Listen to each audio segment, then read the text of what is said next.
咁接下來我要講嘅嘢呢，相信就係大家最期待嘅，就係關於佢嘅實用率究竟有冇100%呢？咁經我實地測量呢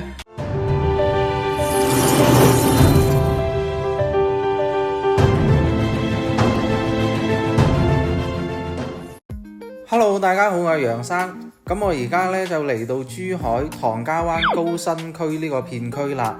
今日要探嘅呢個盤呢，我相信喺接下來大概1個月、2個月之內呢，一定係珠海最火爆嘅樓盤啦。咁今日要探嘅呢個盤呢，就係叫做華發珠海灣嘅。咁其實齋聽個樓盤名呢，都會覺得係真係有料到嘅，因為佢直情就係攞咗個城市嘅名去命名自己嘅呢個樓盤。咁又點解講華發珠海灣呢個盤接下來會係珠海最火爆嘅樓盤呢？咁就係因為佢即將係作為珠海第一個科技加新一代 4.0 嘅新規住宅去發售嘅。咁就要講翻個話題啦。咩叫做 4.0 新一代嘅新規住宅呢？其實在我睇嚟呢，通俗啲講就係每一戶呢都係有超大個露台嘅，同埋呢佢可能就係又融入咗好多啲科技啊，同埋好多所謂嘅智慧社區，高端嘅會所，同埋非常之先進嘅嗰啲設備去維護成個屋苑嘅安全啊，或者係同業主提供翻啲生活便利嘅服務嘅。咁其實呢個第四代住宅呢，喺全中國有好多熱門嘅城市，譬如成都、杭州、南京、武漢呢啲熱點城市呢，已經係有咗試行噶啦。咁華發珠海灣呢，就將會係作為珠海嘅第一個第四代住宅咁樣去入市嘅。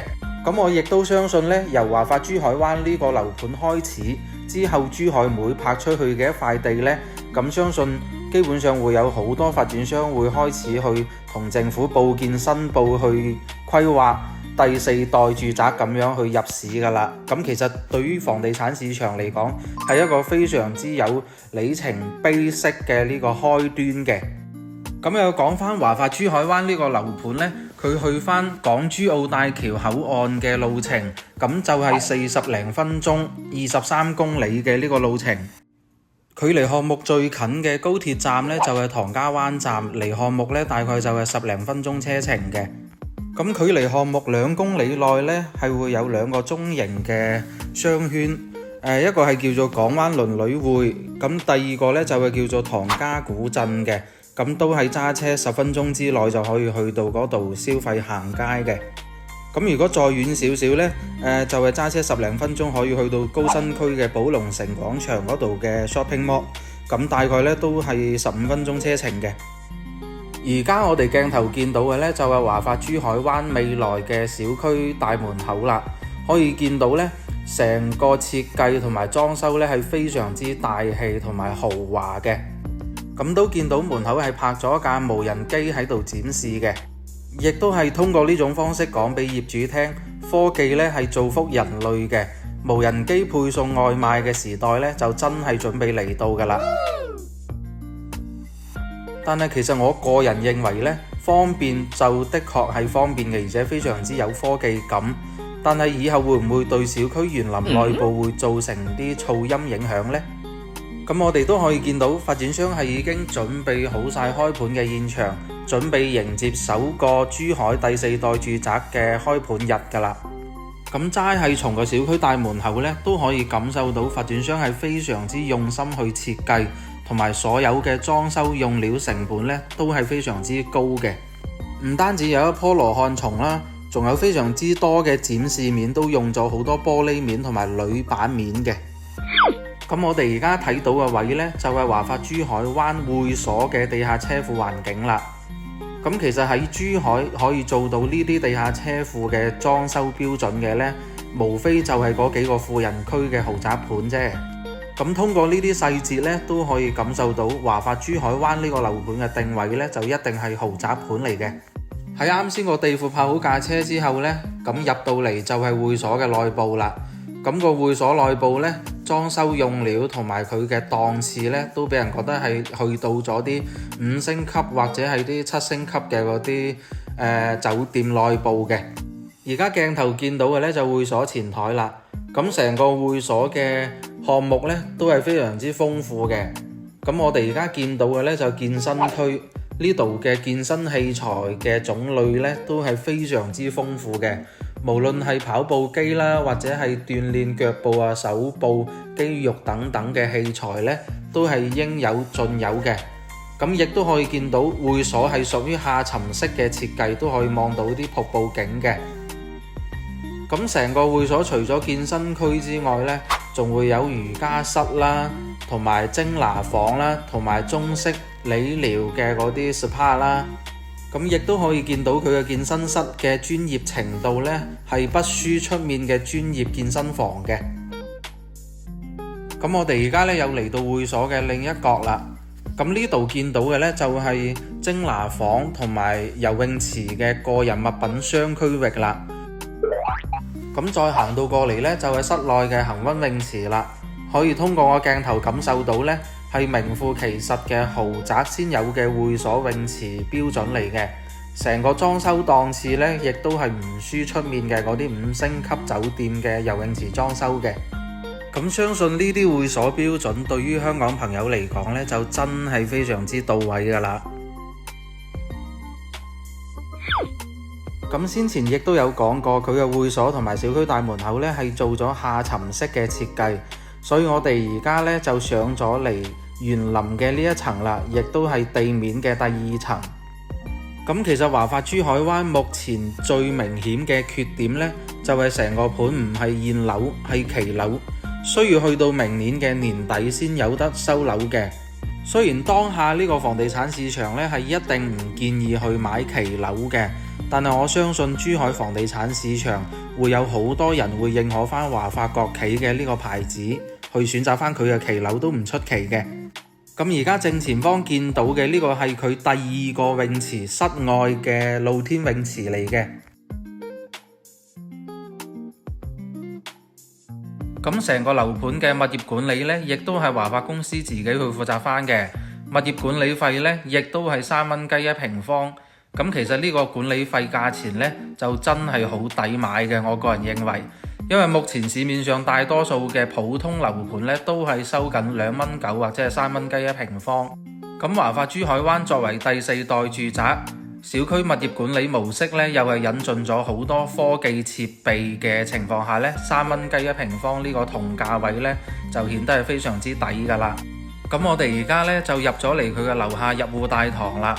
佢成個架高呢，係有5米左右嘅高度嘅，所以入到嚟呢，都唔會顯得壓抑。牆身同埋地板呢，都係用咗成本好高而且好奢華嘅裝修用料去裝飾嘅。咁大家亦都可以通過我鏡頭去感受一下發展商嘅裝修誠意。佢甚至乎呢，連天花板都係用咗藝術塗料去裝飾嘅，唔似其他多數樓盤都係用翻啲普通嘅乳膠漆去油天花板嘅。咁我哋跟住落嚟呢，就上去睇下佢示範單位先。咁我哋睇嘅第一間呢，係88平方嘅3房2衛嚟嘅。佢嘅入戶門膠標呢，係用咗純銅打造嘅材質，上手都非常之重嘅。跟住佢嘅入戶門智能鎖呢，都係用咗華為嘅智能門鎖嚟嘅。咁所有市面上而家有嘅智能功能呢，佢全部都有。入到嚟嘅左手邊呢，係會有一個智能門禁機系統嘅。咁呢個門禁機呢，都係用咗華為嘅鴻蒙系統。左手邊呢，係玄關櫃嚟嘅。咁一入到嚟嘅右手邊呢，就係公共衛生間啦。咁而家鏡頭見到嘅所有配置同埋用料呢，都係實打實嘅膠標嚟嘅。咁再過到嚟嘅右手邊呢，就係第一間房嚟嘅。咁呢間房呢，就比較適合攞去做長者房，因為佢距離另外2間房同埋活動空間呢，都係比較遠，所以會安靜啲。咁房間嘅交樓標準呢，就係大白牆嚟嘅。地板呢，全部都係用嘅複合式木地板，跟住房間仲配埋格力空調嘅。跟住再過到嚟個廳位，咁成個客廳呢，係做咗6米長嘅大橫廳設計嘅。咁呢個單位作為88平方嚟講，入到嚟俾人嘅第一空間感呢，其實就算係中規中矩，唔算大，但亦都唔算太細嘅。廚房除咗傳統嘅抽油煙機、煮食爐、消毒櫃3件套之外，仲配備埋涼霸同埋淨水器嘅。咁亦都可以見到佢配備嘅方太抽油煙機呢，都係最智能化嘅嗰一款。客廳電視背景牆嘅呢塊檐板都係交樓標準嚟嘅。咁再睇到我哋第二間房，咁呢間房呢，我個人認為就唔多適合用去做臥室咯，因為佢係喺客廳嘅隔離，其實就比較適合用去做工作房或者係茶室或者係麻雀間。所以呢個單位呢，我個人認為應該係2+1房會更標準啲。咁跟住落嚟呢，就到我哋第4代住宅最大嘅亮點啦，就係佢嘅露台。咁呢個露台呢，佢係有一個正方形嘅區域，可以供以後無人機配送貨物或者係外賣嘅。咁成個露台呢，我計過佢嘅尺寸就係有19個平方左右嘅。咁呢個空間呢，其實對於88平方呢個積數嚟講呢，係相當之罕見嘅。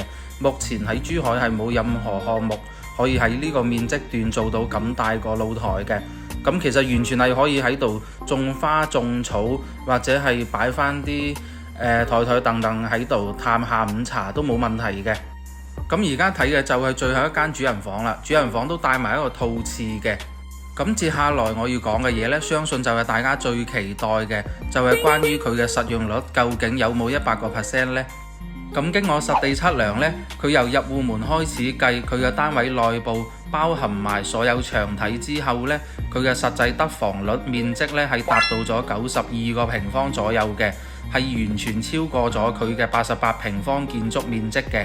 因此我哋得出呢，佢基本上係冇電梯或者係公共走廊位嘅嗰啲分攤面積嘅。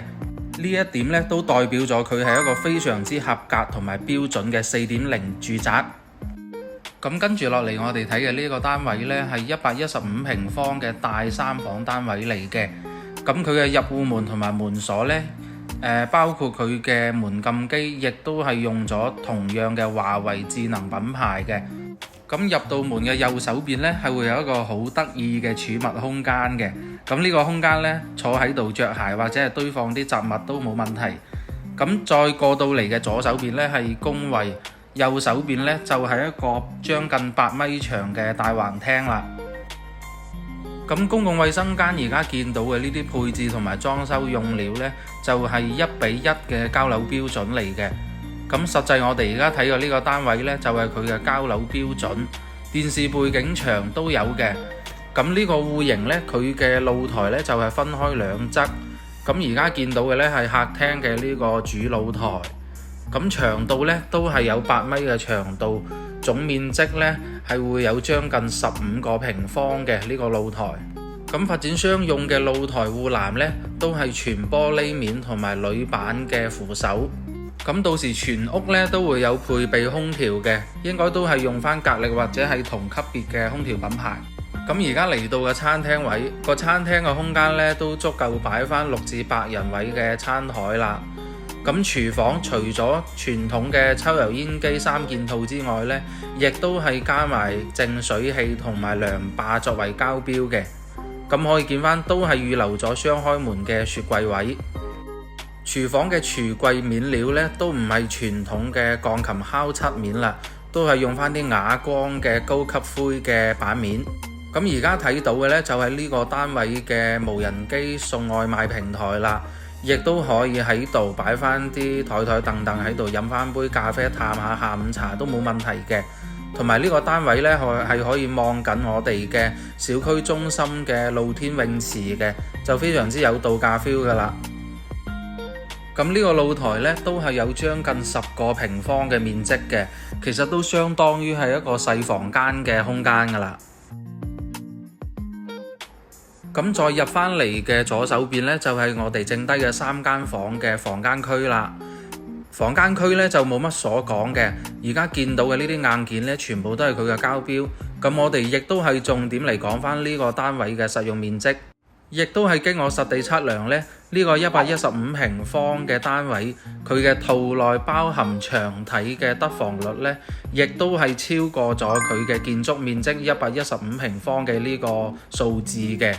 咁我個人亦都係會相信華發珠海灣呢個4.0新規住宅呢，的確係會起到一個非常之重要嘅領頭羊作用嘅。